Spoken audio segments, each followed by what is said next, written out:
Western sporting fans, welcome back to Letterbuck Pro Services Southern Western Trails Episode 10, the newest Southern Hemisphere Western Sports Update program. In Western sports, there is always athletes who rise against others to reign supreme in their chosen field. In this episode, we sit with a cowboy who has family background in both rodeo and cutting. He chose to become a professional bull rider, claiming not just one, but 2 Australian bull riding titles with also international success and wins at the biggest rodeos in Australia. The bullbuster Shane Connolly. Learn in this episode why he became a champion, his background, insight to helping you achieve success, and unique stories of his life as a cowboy. Episode 10 is brought to you by, and please like all these businesses' social media pages, Kelly Condon from Bobberg Designs, Craftsmanship Lifetime Guarantee, Mavericks Western Wear for all your Western apparel needs, Cinch Australia, Lead Don't Follow, Liz Speed Photography, www.lizspeed.com.au, MLR Equine Supplies have their own brand of MLR trailers, Ask Jamie about Hell Smooth for breeding season, Big Country Toys Australia, Realistic, affordable and durable, Impact Gel New Zealand. Check out their great range of products. 24th and 25th of October are the Labor Day rodeos of the NZRCA. Shoot 4 rodeo gear can make you a new competitive vest. Looking for a new Western sport? Southern Cross Extreme Cowboy Racing, Natwick Tapanui, nat@natwick.co, Matt Oakley Cutting Horses at 0412427824. Contact Andy Scobie at Bush Tech Limited. 28th of November will be the first Mad Bull Series event. Hire running on hot spuds and coffee for your next event. Talk to Jackie at Imagery Magic. Barking Mad Hunterway 0276305111. Bulls of the South, D&J Bucking Bulls, the best spot to have dinner in O'Marama, the Pink Glider Cafe, aerial and sports photography. The QBRA Finals is the 25th and 26th of September. NZRCA approved photographer, Rodeo NZ South. Need your next trophy saddle? Welsh Horse and Saddle. Professional live streaming team, Wild Colt Productions. Contact Clayton at Winning Lane Braiding. Get a piece of rodeo history, David Thel Photos. Welcome Ian Neiman and Steele Austin of Eastern Equine Breaking In and Pre-Training Services, Purple Fairy Imagery and Steve Smith Cutting Horses. Let's ride. Welcome viewers to episode 10 of Letterbuck Pro Services Southern Western Trails, the newest Western Sports Update program in the Southern Hemisphere. My name is Brent Cann, Western Sports Announcer and Music Director. Today I'm here with one of the greatest bull riders Australia has ever seen. 12 trips to the APRA Finals, 2 Mount Isa titles, 2 Warwick Rodeo titles, an 83 runner-up APRA title, 1 APRA NFR average title, and 2 times crowned the APRA Australian Bull Riding Champion in 1982 and 1987. The bull tamer, Mr. Shane Connolly. Welcome, Shane, to episode 10. Thanks, Brett. It's really an honour and a privilege to be interviewed by you to go on that show that you're working on, and I'm kind of humbled that you'd choose me. Thanks, mate. Well, thank you, Shane. Well, every episode we hear unique stories of how each Western sports athlete had their start and their early beginnings and their background. Where did it all begin for you? Well, for me, I think I was kind of born into it because my dad was a real good bucking rider back in his young day. He rode in Tex Morton's show, box as well as Jack Gill Senior, and then him and Mum got their own buck jump show together and toured the eastern coast of Queensland for 4 or 5 years, and we so sort of had that rodeo heritage. And also my 4 older brothers, were all good bronc riders, especially Danny. He was runner-up in the 72 title, and I think he might have been close in 73 and 70 as well. So I sort of always dreamed of being a cowboy. Bronc riding is what I thought I'd make, because we moved from the buck jump show out to the golf at Carpentaria, and Dad worked as a head stockman, horse breaker, stockyard builder, fencer, as well as being in the stock camp, so I could hang out pretty good as a kid on horse out in the bush, so I thought, yeah, this bronc riding's going to be my go. And you chose bull riding? I tried bronc riding first. I did a couple of Darrell Kong schools and Garney Berriford schools and my brother Danny's school, and I found that I put too much pressure on myself for a young guy, that I expected myself to be better and be able to pick it up quicker, the rhythm, the timing, using your bucking rein to your advantage instead of pulling on it like you do in the bush, pull the head up. And I got to where I was basically too nervous. And at the same time, my sister had married Tom Kenny, my sister Kerry, and he used to go up to Pat Speedy's practicing. And he took me up there and put me on some bulls, and surprisingly, I handled the nervous tension way better than what I was on broncs. And so, yeah, I sort of give the bronc riding away and had to go up bareback riding, did a couple of Jimmy Dix's schools and stuff, and showed a bit of a potential, but whenever I got in a little bit of trouble, I'd go and revert back to my bull riding style and sit up on them and try and get up over them. That's the worst thing you can do about that horses, you know. And I'd get whipped and jerked and reefed around, and so I gave up bareback riding and concentrated on bull riding. And now you claimed the 1982 and 1987 APRA bull riding Australian titles, and you were also runner-up champion in 83 to another great, Brett Larkham. What's your favourite out of these championships and why? Probably the 87 title, because I feel like I won that one fair and square.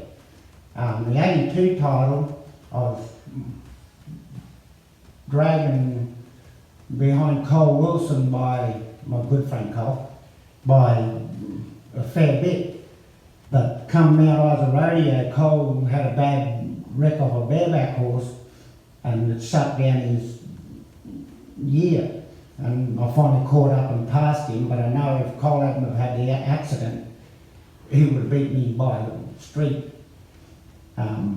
But the 83 title, I lost it by $82, mind you, at the end of it, after all year, to my real good mate Brett Larkin, who I was so proud of. And guys like himself, Stephen Thorne, David Johnson, Steve Hilton, the Kogels, Tommy McTaggart. There was just so many good young fellas coming through in that era that I think I was blessed to be able to steal a title, let alone be viewed as one of the ones to beat. But one thing I did always have on my side was, no matter how good I was going, I believed in practice. Even after the 87 finals, I won it, and we had the presentation night, got snot and drunk. Next afternoon, I'm back at Crow's Nest in the practice pen, getting on another 4 or 5. Yeah. I sort of inherited that from Tom Kenny, as well as fitness. In bull riding, you've got to be fit, because the effort it takes, even though it's only 8 seconds, if you're just a little bit out of shape or out of time, 2 jumps can feel like 2 minutes. And when you've still got 300 yards to run to the fence, you kind of need to be fit, basically. Now, 2 big rodeos you've claimed the titles at, the Mount Isa and Warwick, and you've won these 2 times each. Tell us about your experiences at these 2 events and what you liked, enjoyed, and the bulls you rode for these victories. The 82 title was on herd bulls, and so it was a luck of the draw a lot of time. And I was lucky enough to get 2 good bulls. To win Mount Isa is one of the most prestigious rodeos I've ever won and competed in, let alone won, twice in a row. Can I tell you a funny story about Mount Isa? Lots of funny things at Mount Isa you'd see. All the stuff that you couldn't imagine. Anyway, Al Wilson drew the feature bull, it was called Cape River, and hadn't been ridden for about 3 years. No one had ridden him. And Al nods him out, he goes, and we're all going, right Al, you don't know, right. In about 6.5 seconds we all stopped cheering because we were just enjoying the ride. But there's one voice out in the middle of the arena somewhere. We thought it was one of the bullfighters still yelling out, but it was Al himself going, right Al, right. He was a funny mate to be around. Memories like that, tend to hold on to them as much as the good rides you did, the other good rides you saw. There was always something happening at Mount Isa. At Warwick, on the other hand,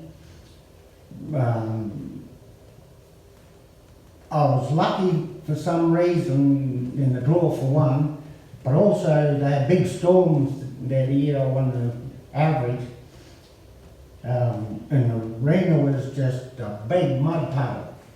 And I was lucky enough that every time I jumped off, I'd land on my feet, tippy-toed back to the chutes and stuff. But I'll tell you about my first bull ride at a rodeo was at Warwick Rodeo in 1975, and I bucked off. But anyway, I went all year and didn't win any, but I placed 3 or 4 times. Then come back to Warwick Rodeo, and back in those days there used to be anywhere up to 60, 70 second division bull riders at every rodeo. And so anyway, I ended up getting a re-ride, and so did Michael McPhee, Gary's younger brother. And we're behind the chutes, and they're up to about number 50 bull riders. And they started running up to 18 because they run out of second divi bulls. There was bulls like Point Danger, Stock Contractor, Easy Come, Easy Go, Vibrator, just all the bulls at that time. And they fit in any street now. And so anyway, I said to Michael, gee, lucky there's still about 10 to go. Hopefully they'll get through most of these. And they started calling them, not here, Jimmy Fredericks, not here, Jimmy McVeigh, not here. And so then it comes down to Michael McPhee, shoot 4, Shane Connolly, shoot 3. And I looked, there's Point Danger in shoot 4. Michael, good luck with that. And I had Stock Contractor in shoot 3. And I'd been going to Pat's all the time practicing, so I knew what those fast, busy, bouncy balls that Pats were like and stuff. So anyway, put my rope on, and one of the sheep fellows said, just roll him up one, we'll get this other bull up. So they did. And as I'm pulling my rope, Pat's baby comes up and looks through at the sheets of the backyard men and says, I told you not to run that bull up into this chute. He'll just jump straight out into that mud puddle there and he'll stay there. And I looked, wow, 2 jumps to the right. And sure enough, 2 jumps to the right. And he was mud and water everywhere. It was hard underneath. But yeah, probably one of the better rides I ever made. And that was the first bull ride I ever won. Yeah. And I was 82 points, so now I'd be 94. Yeah. And you've also been an instructor for bull riding, held schools, influenced, inspired, and been an idol to so many. Tell us about some of the schools you've held over the years. Yeah, I used to run a fair few. I run probably 8, I think, bull riding schools. And used to get anywhere up to 25 to 30 students sometimes. It's a little bit much to concentrate on each one. But out of those schools, there was future champions that went through, and it got to the stage where the insurance got too expensive per student for me to be able to charge them enough to be able to make it worthwhile to do it, and so I quit doing them. But I myself done Tom Canny's school, John Quintana's 2 schools that he had out here, John Dodge's 2 schools, David Johnson, my fellow competitor, his school, Steve Hilton. I always believed that it didn't matter who was teaching, they normally always had something that you could pick up and make better at.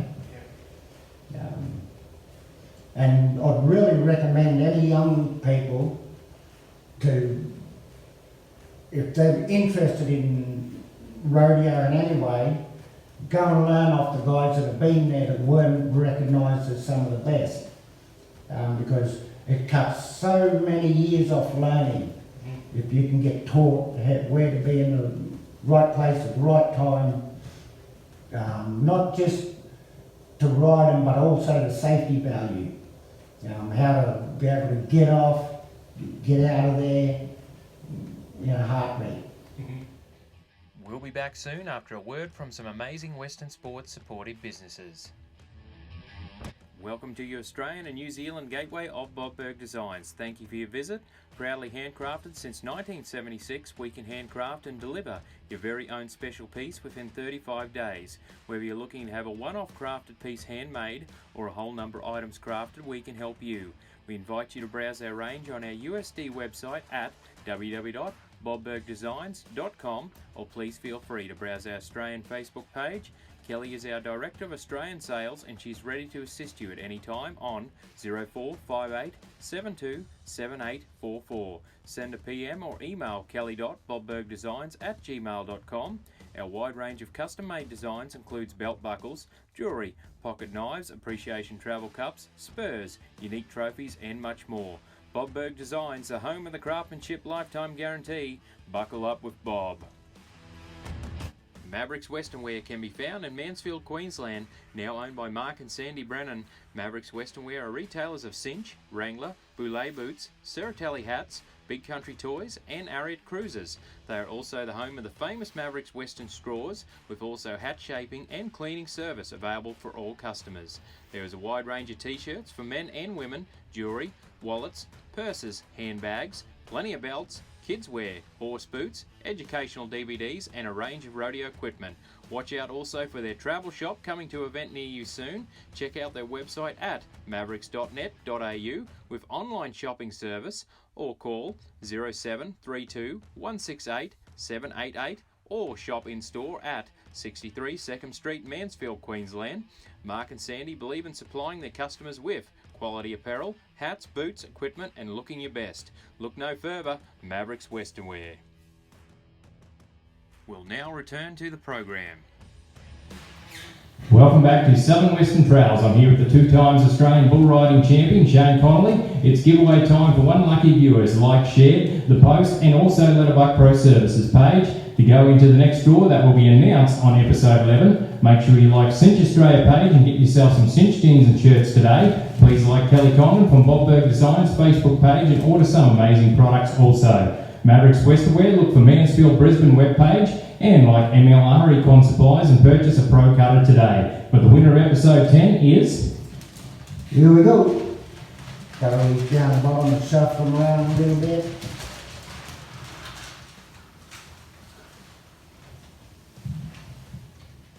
Congratulations, Fee Graham. A prize pack will be coming to you soon. Alright, let's learn more about Shane. Favourite rodeo and why? Well, of course, Mount Isa and Warwick in Australia, they've always been my favourite ones to compete at, and the whole town always gets behind. Like, you get to Mount Isa on a Monday the week before, and all the bank tellers would have hats on, and the town was just dressed in cowboy sense and stuff, and Warwick was much the same. They all got behind the cowboys, and we always got looked after in those towns. But America would probably be Calgary Stampede. My memory of it didn't end that all that good.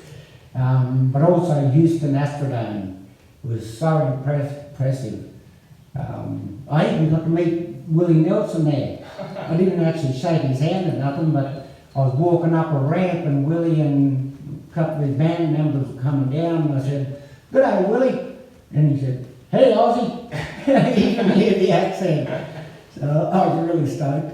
But Calgary Stampede, I've got a little yarn there if you want to hear it. Yeah, we can hear that one. It was 78 when I went over the first time, and I'd done John Quintana Schools in 77 and kept in contact with John, and then went to Redmond, Oregon to live with him and rodeo from his place, along with Bernie Wallace, my good mate Bernie.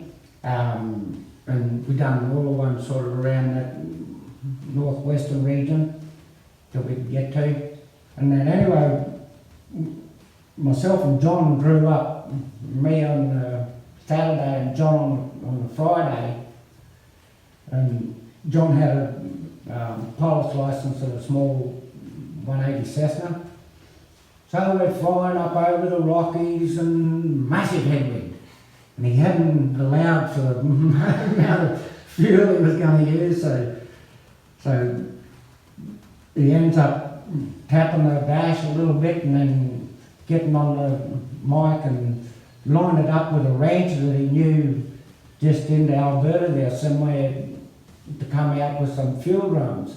And he landed, and it took us about an hour and a half, 2 hours to finally get these two hand pumping as fast as we could to get the fuel into her, and away we went again.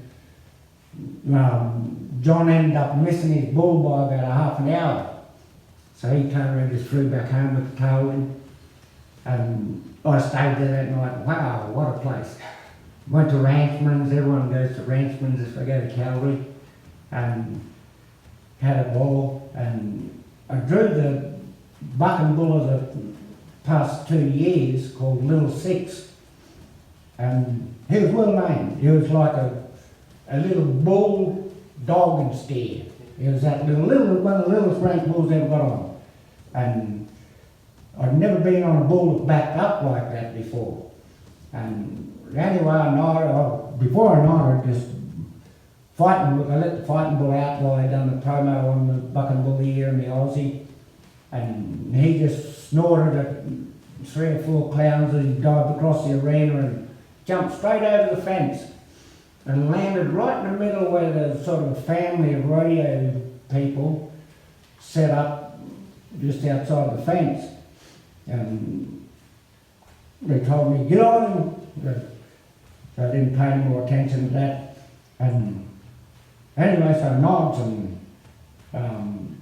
first jump, the gate opened on the right, and as he come around, I put my hand on the flank man's boot and pushed off again, and every round was just backward, but he was fast and whippy, and he had little tiny flat horns. And about 6 he jerked me down and hit me under the jaw and split on that, and anyway I gets up and run back and knew there was something wrong. And as I went past the chutes, I went and went pring! Right against the teeth, went right. So anyway, I go around the ambulance office and said, "I think I broke my jaw," and I'll make the ambulance dude said, "Well, you're going to have to wait." And I said, "Oh." And he said, "Well, just have a look at him." And let me look what was going on. There was about a 10-year-old boy in there, and his right arm was just in all sorts of tangled mess, right leg the same, and you could see that his shoulder and all that side was wrecked. So I was like, "Yep, you're right, my jaw's not all that bad."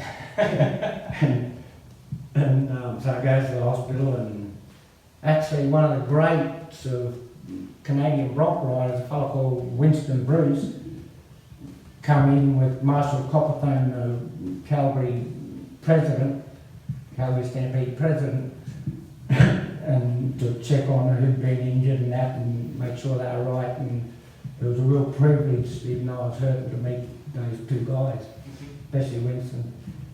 And next morning I woke up all bloated, and they'd stretched my mouth to where it was like a big clown mouth, and my head's out because I used to smoke cigarettes, and I used to have smoking rooms in back then. My head's out, and here's this guy that had been hurt the day before at the rodeo. And I said good day to him and stuff, and he's got a gorgeous looking girl sitting on that leg, gorgeous looking girl, and everybody's, we love you, Kevin.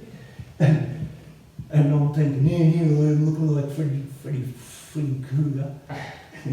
And so anyway, they go and I say to old mate, what happened to you? And because he looked all right to me, he said, oh, I got worked up yesterday and Bo stood right down my fork, and the dew claw tore my jeans, and the gills as well.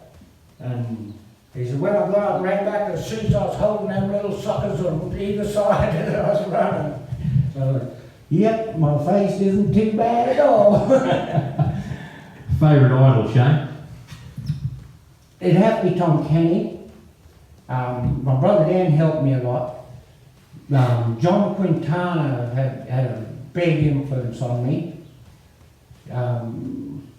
But Tom taught me the importance of fitness, practice, and never lose sight of what you want to be. I remember I'd just been to the national finals for the first time in '77 down at Kapunda in South Australia, and I'd won a round or something, or won a bit of money, and anyway, Tom won the title that year, and we're driving along. I said to Tom, you know, Tom, when I win the title, I'm going to shout it from the rooftops. And Tom looks at me and says, no, just do what you do good, and do it as good as you can, and everyone else will shout it from the rooftop for you. Just stick to what you do best. And to this day, it's still held me in good stead that no matter how good you are, you can brag as much as you like. It's when other people say you're all right or pretty good that means something. Biggest payout and where? Mount Isa. I think it was 1800.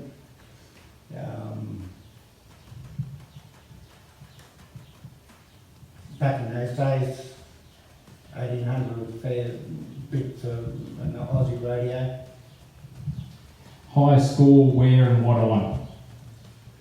Our favourite sin of Gary McPhee's at Calliope Radio 83, I think, or 4 it was. Had a few 88-point bull rides, that was the highest.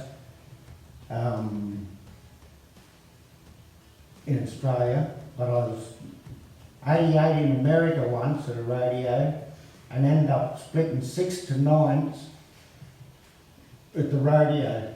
They rode everything. Buck and Bull the Year twice, 77 and stuff like that. Yeah. Favourite bucking bull and why? Probably my nemesis, Chainsaw. I drew him when I was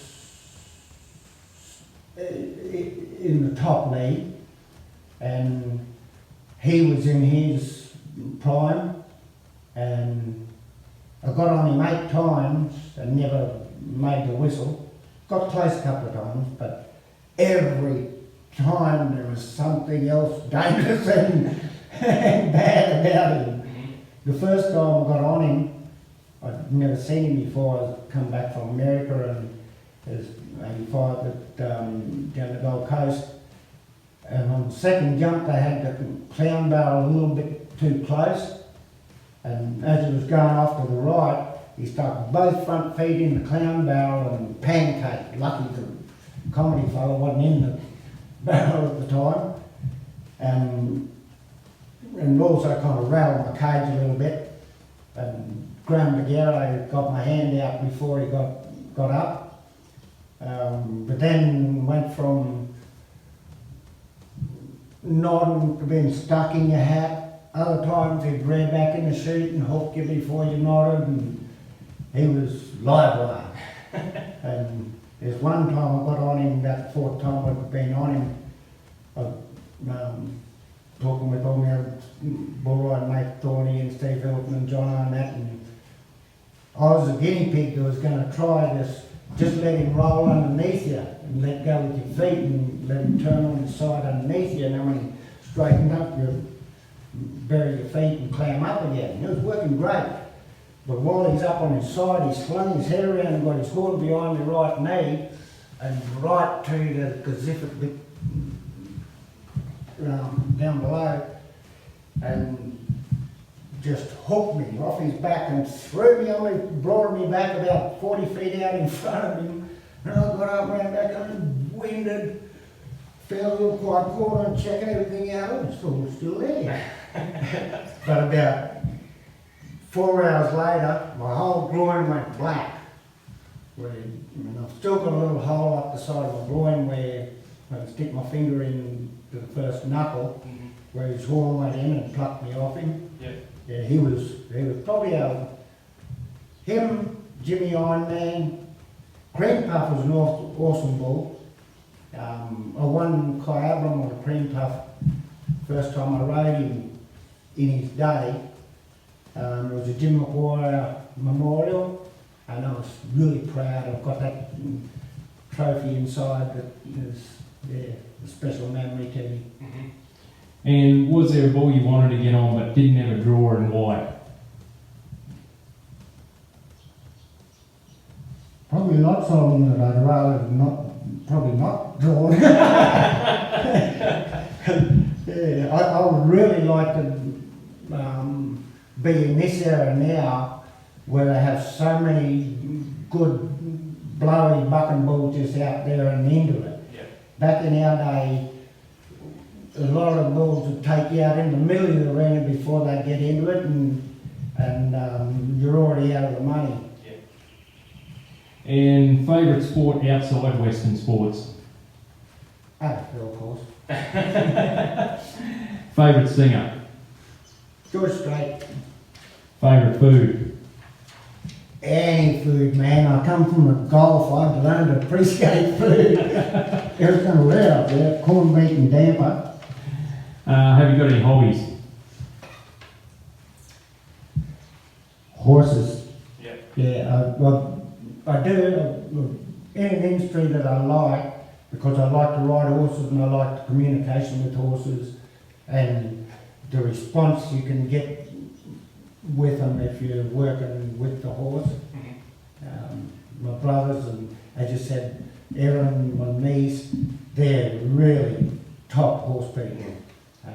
It'd be only my fantasy to be trying to be anywhere near as good as they are. Where would you like to travel to?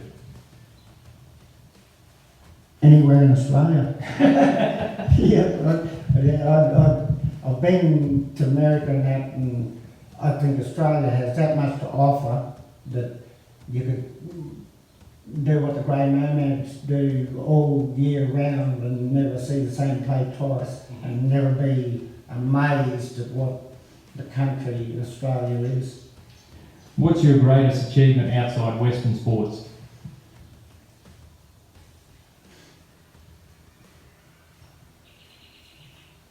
Probably my wife, son, and my daughter from another time. Yeah.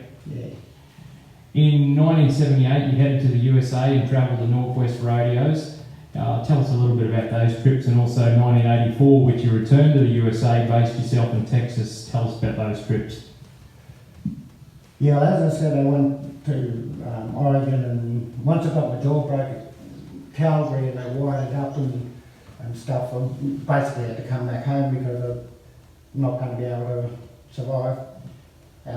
So it took me until '84 to be able to get back there again.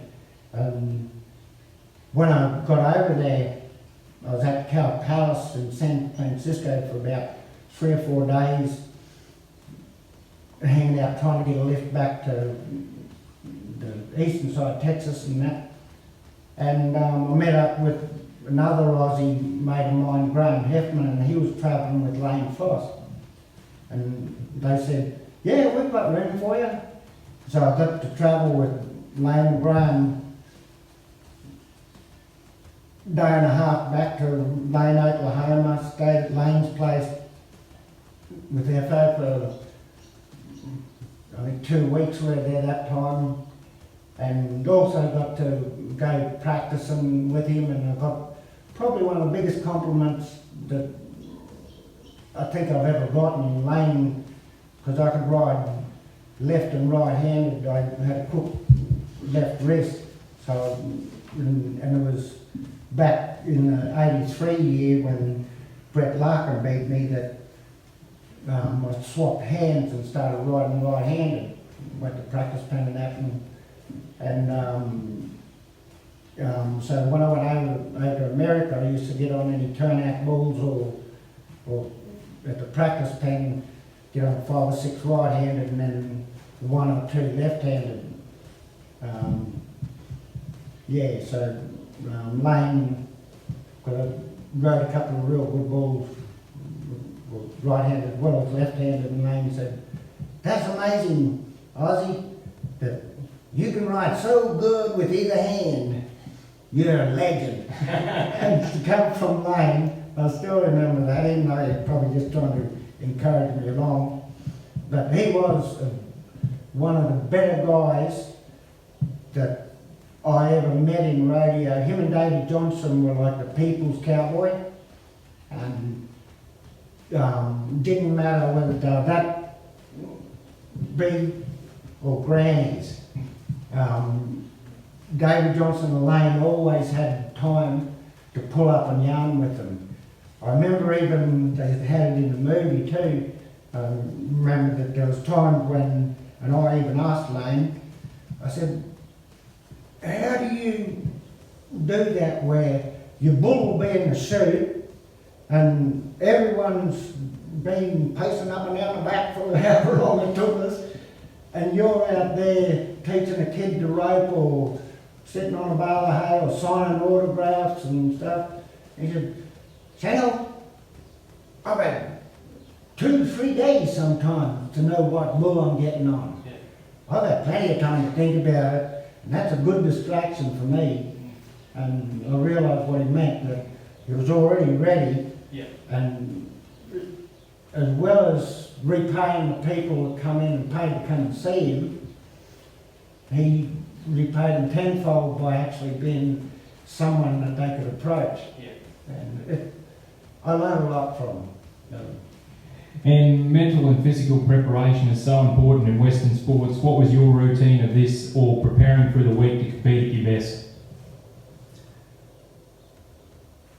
10, 20 kilos a day, jogging, running, skipping 4 or 5 times a day, pull-up, push-ups, whatever. And if there was anywhere in the area that I could go and get on bulls, that's where I'd be. And actually, nothing gets you fitter for riding bulls than riding bulls. Mm-hmm. No, you can do any exercises you want. You won't use the same muscles that it takes to ride a bucking bull. And what was your most memorable moment, and also would you have changed anything to achieve more?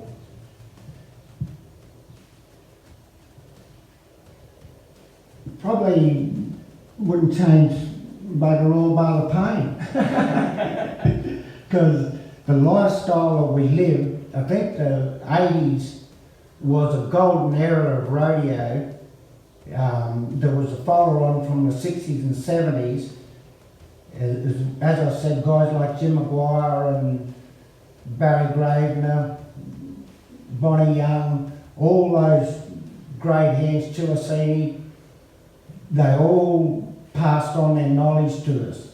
And we had the same thoughts when we were at the end of our career and stuff, like Troy Dunn, done a school of mine, down Brandenburg.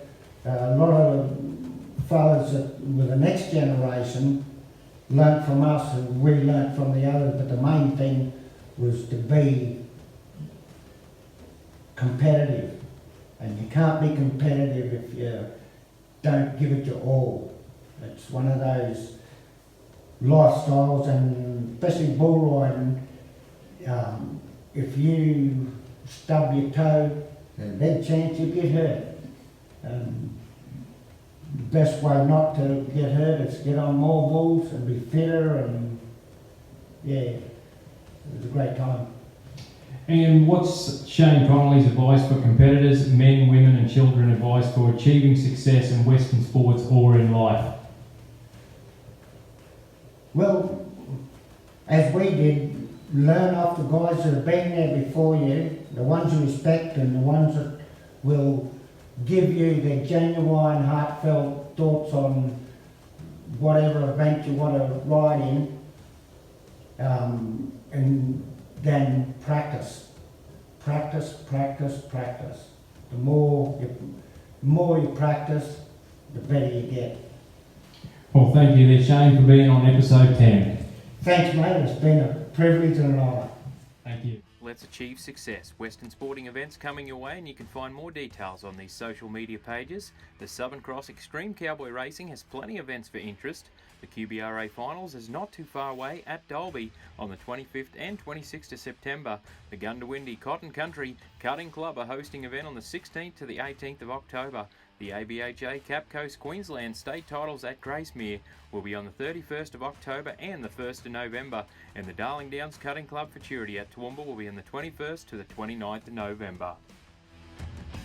New Zealand rodeo season is just around the corner. Some of the December events: the annual Martinborough Bull Riding on the 5th, Millers Flat Rodeo comes alive on the 26th, head to Ranfurly for the Miniatoto Rodeo on the 27th, Omarama is ready to rodeo on the 28th, plan a trip to Tiarnell Rodeo on the 30th, celebrate New Year's Day at Wakawaiti Rodeo on the 1st of January, Wanaka Rodeo is ready to give you a great show on the 2nd of January, and the Mandeville Sports Ground is where you'll find the Canterbury Rodeo on the 4th of January.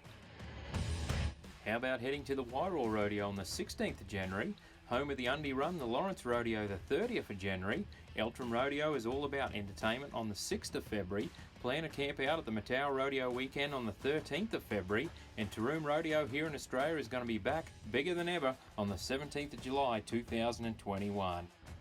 Results around the ridges and episode 10 is brought to us by Purple Fairy Imagery. Like the Facebook page or check out the webpage at www.purplefairy.net.au and order some great shots today. The Wild Horse Cutting Club hosted their annual event the 4th to the 6th of September with massive entries over 3 days of competition with great showing of horses and cowboys and cowgirls enjoying competing in the sport they love. The feature event of the 3-year-old Open and Non-Pro combined on Saturday night under lights at the Rolliston Sports Ground with extra added money supplied by the Wild Horse Cutting Club gave the competitors extra incentive to show great on what an event it was. Rachel Leach and Perfect Every Time with 147 reigned supreme in the non-pro section to take the honours with Amelia Servan and Stylish Tin Lady close second with 143.5. The open section of this spectacle saw Kingaroy's Mark Buttsworth with Peppy Flair take the win with 145.5. Peppy Flair is one to watch at future events. Matthew Barber from Cumbia with Smart Little Sugar had a great showing for second with 144.5. The last event on the program on Sunday afternoon, the Open, was always going to be a tough one with some outstanding horses to be shown, but it was Gundawindi's Steve Smith with Azacat with a mark of 74 take out the event, and runner-up being Kilcoy's Casey Tones with 6 spins with 73. Thank you to Purple Fairy Imagery for bringing us the results around the ridges. Thank you viewers for watching episode 10 of Letterbuck Pro Services Southern Western Trails. Please like and share the post and also like my business page at Letterbuck Pro Services. Also a big thank you to all the businesses and organisations who have supported the show, and these businesses do support Western sports, so please support them by either liking, sharing their social media pages or inquiring about their services or products. The next episode will be uploaded to this page on the 1st of October, 12 p.m. onwards, Queensland, Australia time. I'll be sitting down with a saddle bronc riding champion and also the owner and saddler of Welsh Horse and Saddle, Mr. Troy Welsh. Episode 11 will be one not to be missed, so tell your friends and lock it in. To finish off the show, thank you to Shane Connolly for entertaining Western sporting fans over decades, and please enjoy the memories of his professional career. Happy trails.